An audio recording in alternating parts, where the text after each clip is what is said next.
crash and burn. Hey everyone, so tonight I wanted to discuss Pig Destroyer's absolutely killer follow-up to their debut, which is Prowler in the Yard. Now, following 38 Counts of Battery, with this record, it's really going to leave 38 Counts of Battery sort of in the dust. Because whereas I really liked their debut record, I would have liked it more had they stayed sounding that way. But this record upped everything from a songwriting standpoint, a lyrical standpoint, production standpoint, artwork, the overall tone. I mean, the opening track, Jennifer, and the end of Piss Angel, with the sort of bookended story of this girl named Jennifer sort of swallowing another girl up through her vagina, was so incredibly engrossing and so disgusting and so well written. And it just sets this record up that you just know initially right off that this record is going to be something more. And with tracks like Murder Blossom, Pornographic Memory, like I said, Piss Angel, Junkyard God, of course, Starbelly, Hyperviolet, Snuff Film at 11, there isn't a bad song on this record, and each song just continues to build this sort of, this dreadful narrative where you just know nothing good is going to come from this. And the story that's in the liner notes suggests that somebody is going to kill a girlfriend or an ex-girlfriend that they've been stalking for a while. And at this point, they'd cut off, I believe, a handful of fingers and a couple toes for each day that they've been apart. And they keep popping Vicodin while they listen to the Pixies' Debaser over and over again. And I believe the last line is, "Tonight I will take Jennifer into my arms and love her into oblivion."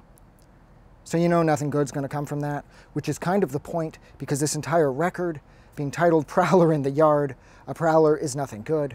If they're in your yard, they're looking to do you harm. Coupled with Paul Booth's incredibly nightmarish artwork, this record is like a fucking nuclear blast zone of bad news as far as the narrative side of things are concerned.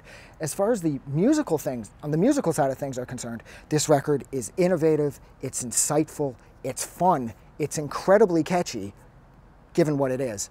Grindcore power violence, a lot of people would argue that the lack of catchy is the thing that gives it its sort of meaningful, its meaningfulness, sorry, and it gives it its sense of purpose. But I can find a lot of catchy songs throughout the whole grindcore power violence thing, and this record is chock full of them. My favorite track on here, if I had to pick one, would probably be Junkyard God, the opening with the half a minute of just drums, which I suppose counts as a drum solo to some degree. Yeah, I'm alone in a parking lot and this car keeps circling. Why do people always do this? I come here to be alone. I'm up at this fucking new plaza where the Starbucks is closed and everything's dead, and I have this asshole driving around. Yeah, what can you do?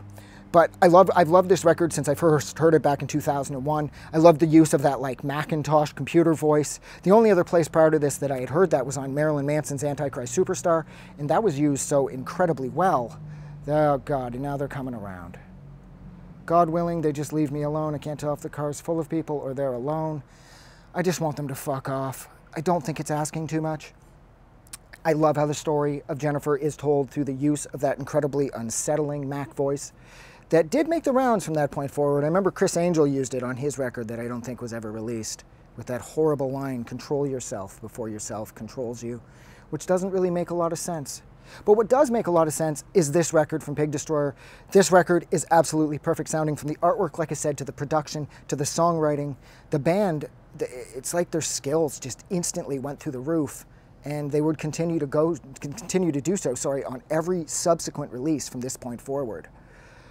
So yeah, so I think I'm gonna go. So thank you so much for hanging out with me while I discuss Pig Destroyer's second album, Prowler in the Yard. If you like this review, like always, don't forget to do something nice for somebody. And I think the thing that sums up this record best is what the voice says, the last two lines of the track Jennifer, which is, "This is beautiful. This is art." Because it is. It said everything except for the "because it is" thing. I threw in the whatever, doesn't matter. Have a good night. I just wanted to say thank you for making it through the entire video. I really appreciate it.